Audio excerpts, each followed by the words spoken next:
Selamat datang di channel Indularva bersama saya Erna Handayani, seorang entomolog kesehatan.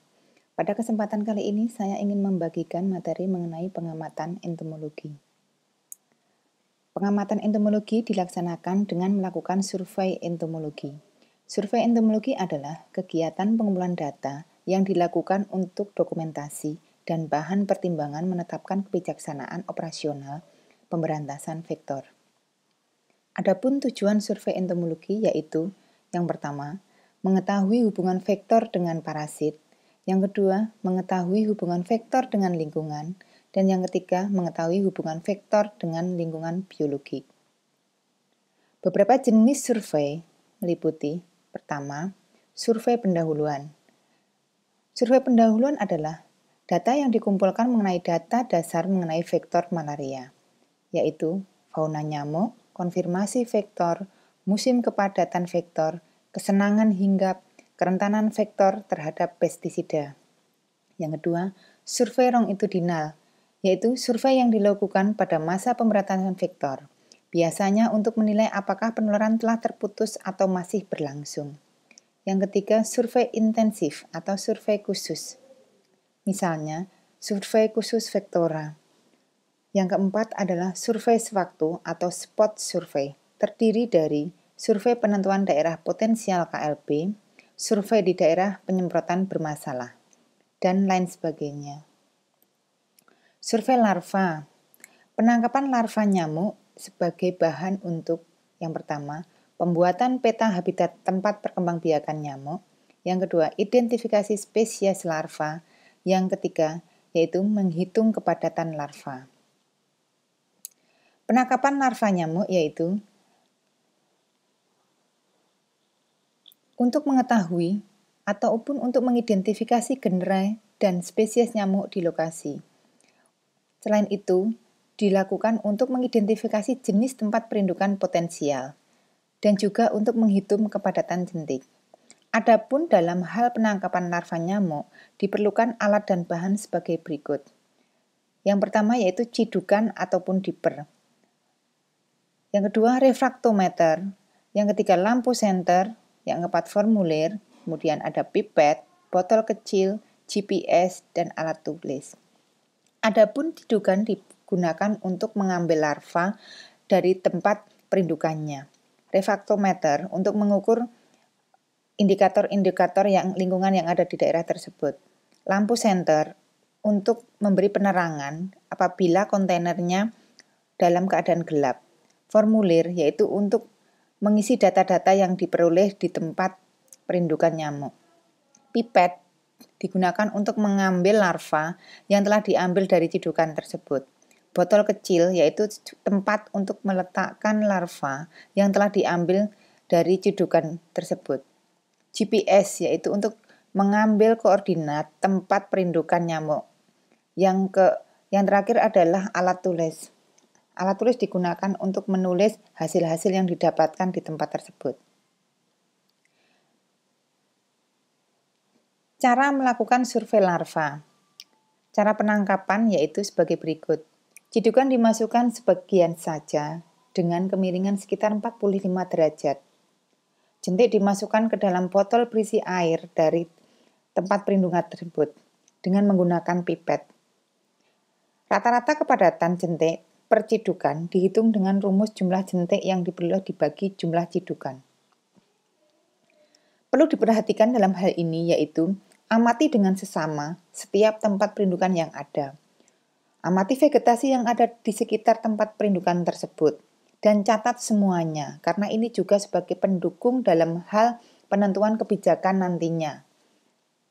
Untuk tempat perindukan Anopheles sundaicus, ukur kadar garamnya, karena biasanya Anopheles sundaicus hidup di daerah payau, di mana kadar garam akan sangat menentukan dari kepayauan dari air tersebut. Pada beberapa tempat perindukan yang susah diciduk, jentik diambil langsung dengan pipet. Kepadatan jentik dihitung per perkiraan volume air. Survei larva demam berdarah dengue. Ada dua macam cara, yaitu yang pertama dengan menggunakan single larva method. Apa itu single larva method? Single larva method adalah pada setiap kontainer yang ditemukan jentik, maka satu ekor jentik akan diambil dengan cidukan atau pipet panjang jentik sebagai sampel untuk pemeriksaan spesies jentik, yaitu dengan cara mengidentifikasinya. Jentik yang diambil dimasukkan dalam botol kecil, diberi label berdasarkan nomor rumah yang disurvei dan nomor kontainer dalam formulir. Yang kedua adalah visual method. Hanya dilihat dan dicatat atau tidak adanya jentik di dalam kontainer. Tidak dilakukan pengambilan dan pemeriksaan spesies jentik. Biasanya merupakan survei lanjutan untuk memonitor indeks jentik atau menilai hasil PSN yang dilakukan. Jumlah survei rumah minimal per kelurahan adalah 100 rumah. Visual method ini biasa dilakukan oleh kader-kader kesehatan karena tidak memerlukan keterampilan dalam hal mengidentifikasi. Parameter-parameter yang dipakai dalam indikator-indikator demam berdarah dengue meliputi yang pertama, host index. Host index dihitung dari jumlah rumah dengan jentik dibagi jumlah rumah yang diperiksa, kemudian dikalikan 100%. Yang kedua, container index. Kontainer indeks dihitung dari jumlah kontainer yang positif jentik, kemudian dibagi dengan jumlah kontainer diperiksa, dikalikan 100%. Yang ketiga yaitu Brutto index. Brutto index dihitung dari jumlah kontainer yang positif jentik, dibagi jumlah rumah yang diperiksa. Angka bebas jentik, yaitu jumlah rumah atau bangunan yang tidak ditemukan jentik, dibagi rumah diperiksa, dikalikan 100%. Adapun program nasional, targetnya dari ABC ini adalah lebih dari 95%. Artinya, apabila ada 100 rumah diperiksa, maka harus ada 95 rumah yang negatif jentik dan maksimal ada 5 rumah yang positif jentik. Survei telur. Survei telur diantaranya yaitu dihitung dengan Ovitrap Index. Bagaimana cara menghitung Ovitrap Index? Ovitrap Index dihitung dari jumlah pedel dengan telur dibagi jumlah pedel diperiksa, dikalikan 100%. Ini adalah contoh dari Ovitrap tersebut. Ini Ovitrap dengan warna hitam, kemudian ini pedelnya. Yang bagian kedua, ini menggunakan kasa di sekeliling dinding-dinding kontainernya. Adapun kontainer-kontainer bisa dari berbagai macam bahan, misalnya dari potongan bambu, dari gelas, dari plastik.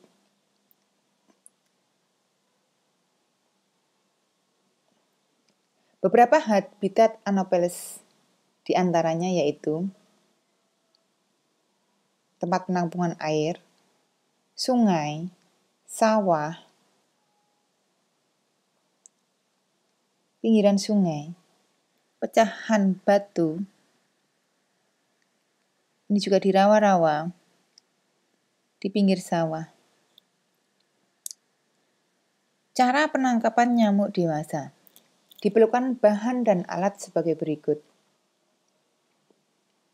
Yang pertama, aspirator atau tabung reaksi. Aspirator ini digunakan untuk menyedot ataupun menangkap nyamuk. Terbuat dari kaca bening yang panjang dan diameternya disesuaikan dengan kebutuhan.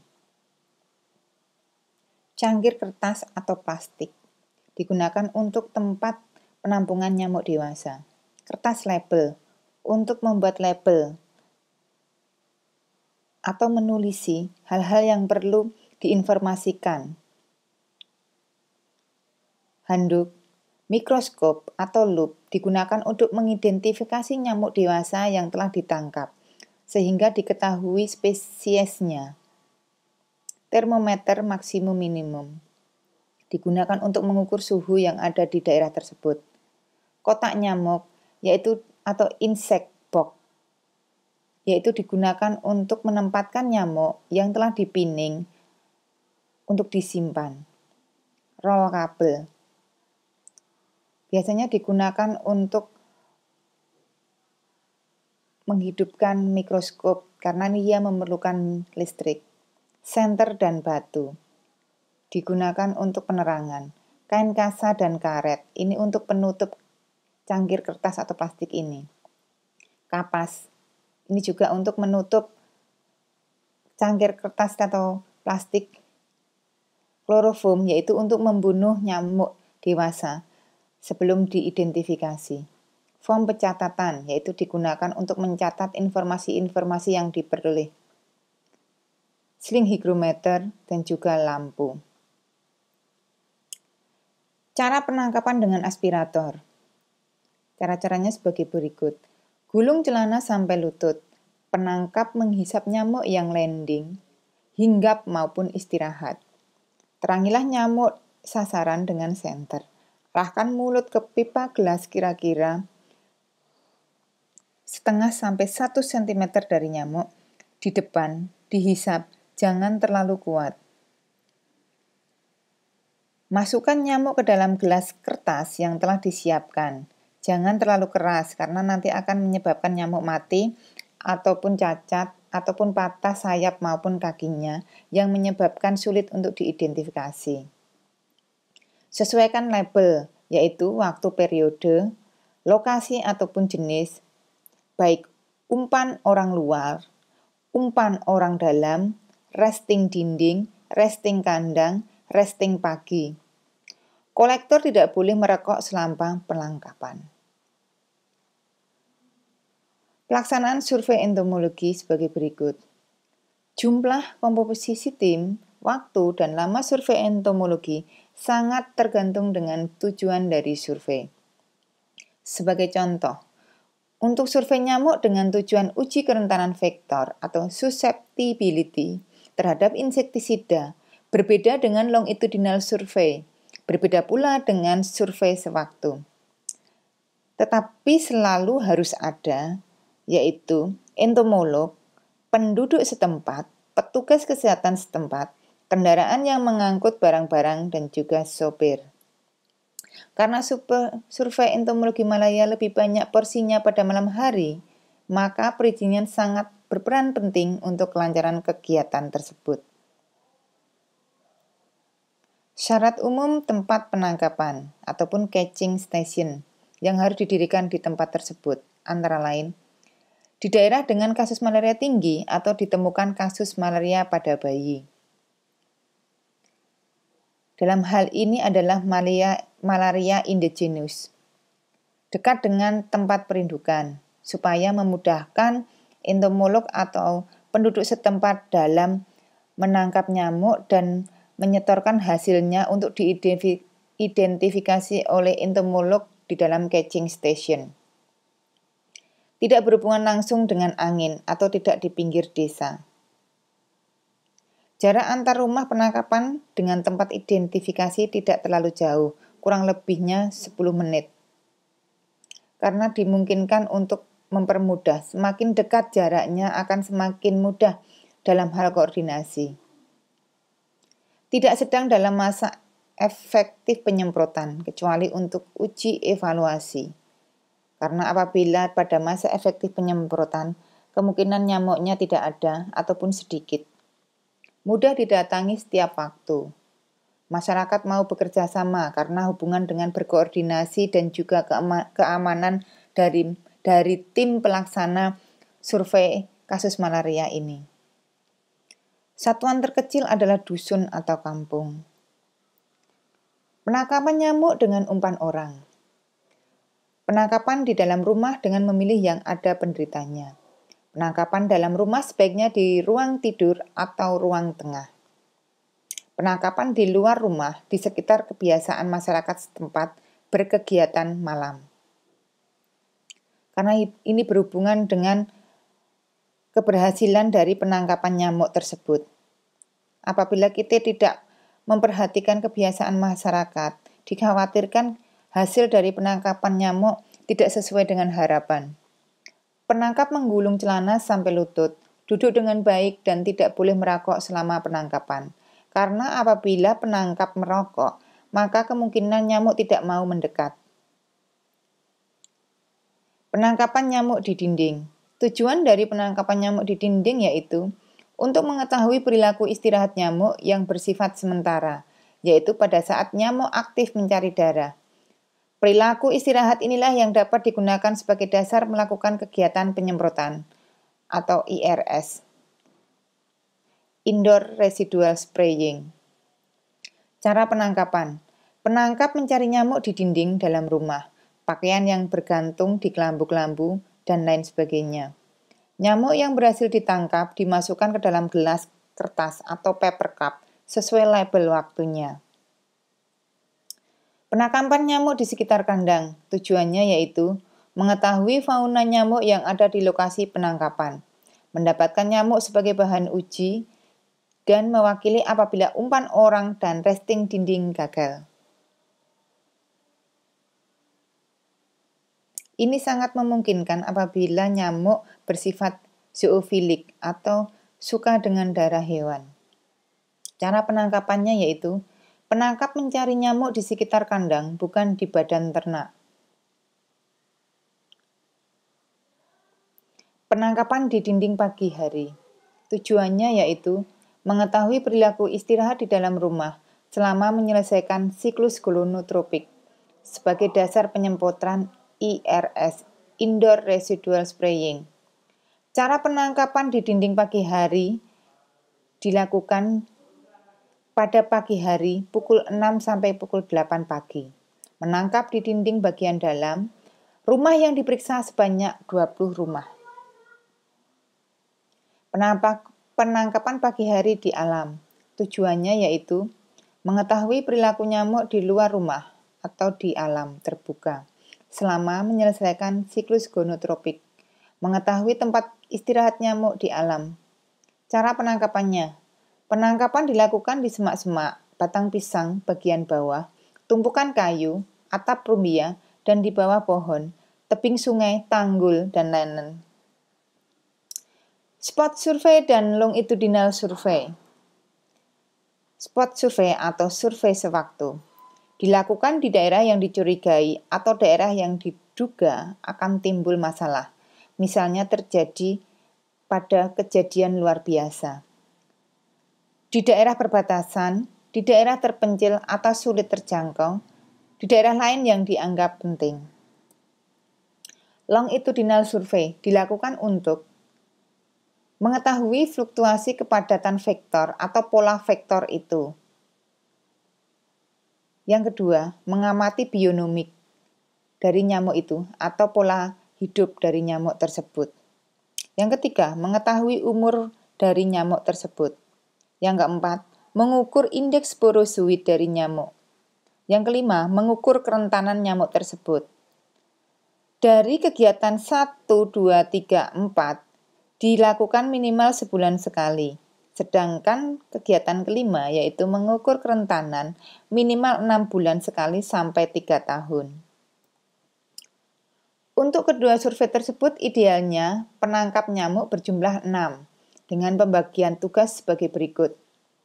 3 orang penangkap sekaligus sebagai umpan orang di dalam rumah.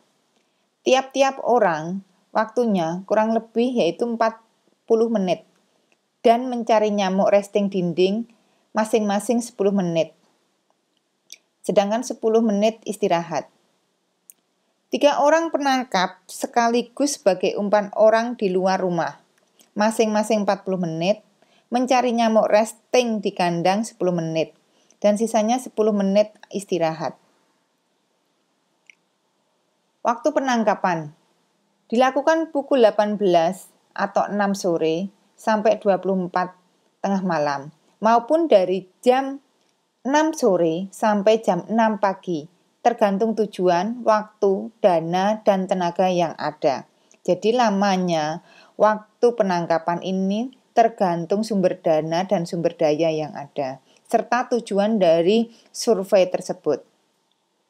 Setiap jamnya, nyamuk dikumpulkan di posko untuk dilakukan identifikasi dan dilakukan perlakuan sesuai kepentingan, dicatat pada form. Identifikasi ini dilakukan oleh entomolog yang kompeten untuk mengetahui spesies-spesies dari nyamuk Anopheles atau nyamuk lainnya yang telah ditangkap.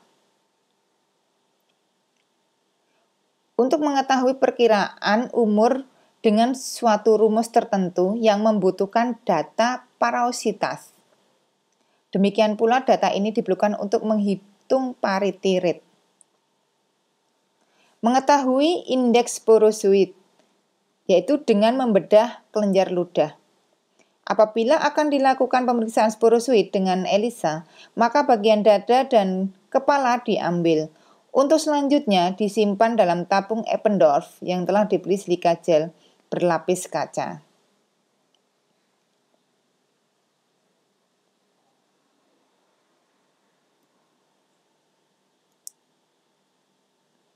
Konsep dari penangkapan ini sebagai berikut. Ada 6 petugas, yaitu petugas 1, petugas 2, petugas 3, petugas 4, petugas 5, petugas 6. Lokasinya, petugas 1 di rumah A, dengan masing-masing waktu atau deskripsi kerjanya. 40 menit umpan orang dalam, 10 menit penangkapan di dinding, 10 menit istirahat. Ini dilakukan oleh 3 orang, 1, 2, 3. Sedang ini untuk umpan dalam, 3 orang. Sedangkan petugas keempat, kelima, dan keenam, ini untuk umpan luar dan dilengkapi dengan kandang.